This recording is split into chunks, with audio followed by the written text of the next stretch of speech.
Assalamualaikum warahmatullahi wabarakatuh. Selamat pagi anak-anakku. Bagaimana kabar kalian hari ini? Ibu harap kalian tetap dalam keadaan sehat walafiat ya. Amin. Nah, minggu lalu kita sudah membahas materi terakhir di bab 5, yaitu tentang puisi rakyat. Nah, hari ini kita akan melanjutkan ke bab selanjutnya, yaitu tentang fabel. Nah, sebelum kita memulai pembelajaran hari ini, mari kita sama-sama berdoa menurut agama kita masing-masing. Berdoa, mulai. Selesai. Nah, sekarang Ibu tanya kepada kalian. Kalian tentu pernah membaca fabel kan? Nah, mengapa nenek moyang kita menciptakan fabel? Ada yang tahu? Sekarang kalian ingat-ingat, pada semester lalu kita sudah belajar mengenai cerita fantasi. Sebenarnya, fabel dan cerita fantasi itu memiliki kesamaan, yaitu sama-sama merupakan teks narasi. Sebelumnya, Ibu ingatkan kembali, teks narasi adalah cerita atau deskripsi suatu kejadian atau peristiwa. Nah, hampir setiap hari kita terlibat dengan cerita, bukan? Biasanya kita berbincang dengan teman sambil menceritakan sesuatu yang terjadi. Nah, secara etimologis, fabel berasal dari bahasa Latin, yaitu fabulat. Lalu apa sih bedanya cerita fabel dan cerita fantasi? Nah, jika cerita fabel itu merupakan teks yang berisi tentang kehidupan binatang yang berperilaku seperti manusia. Sedangkan cerita fantasi itu merupakan cerita yang mengungkapkan hal supernatural yang tidak ditemui di dunia nyata. Jadi berbeda ya. Jika fabel tokohnya menggunakan binatang, sedangkan fantasi itu ceritanya mengungkapkan hal supernatural yang tidak ditemui di dunia nyata. Jadi kalian sudah tahu ya bedanya fabel dan fantasi. Selanjutnya kita akan mengenali ciri umum fabel, yaitu yang A, fabel mengambil tokoh para binatang. Yang B, watak tokoh para binatang biasanya digambarkan seperti watak manusia. Jadi nanti tokohnya ada yang baik dan ada yang menjadi peran tidak baik atau buruk. Kemudian yang C, tokoh fabel adalah binatang. Jadi tokoh-tokoh di dalam fabel itu menggunakan binatang semua. Yang D, ceritanya memiliki rangkaian peristiwa. Jadi fabel itu juga memiliki alur cerita. Biasanya alur ceritanya itu berupa alur maju atau juga bisa menggunakan alur mundur. Kemudian yang E, menggunakan latar alam.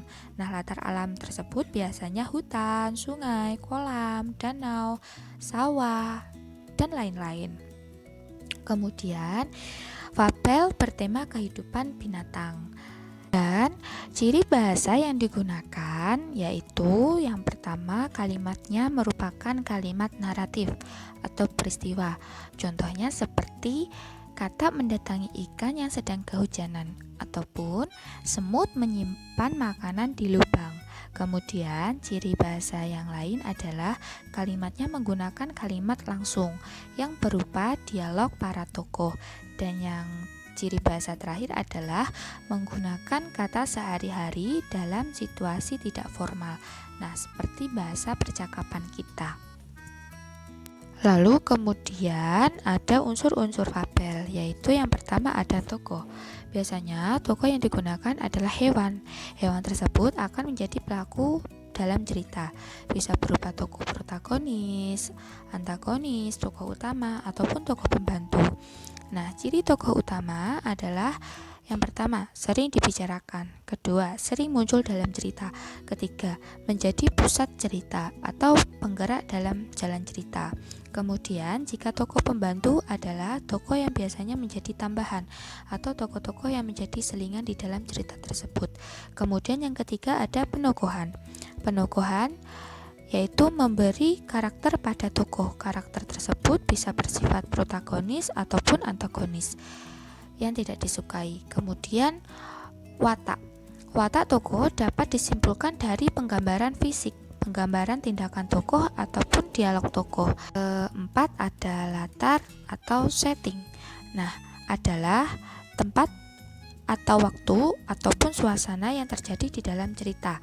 Ada 3 jenis latar, yaitu latar tempat yang menggambarkan tempat terjadinya cerita, latar waktu, dan latar sosial. Kemudian yang kelima adalah tema. Tema sendiri adalah gagasan yang mendasari cerita. Tema dapat ditemukan dari kalimat kunci yang diungkapkan tokoh atau penyimpulan keseluruhan dari peristiwa. Yang keenam ada amanat. Amanat adalah pesan yang disampaikan kepada penulis secara tidak langsung. Kemudian ada 2 jenis fabel, yaitu yang pertama fabel alami menggunakan watak tokoh binatang seperti pada kondisi alam nyata. Misalnya, kura-kura diberi watak lamban, sedangkan singa diberi watak buas dan ganas.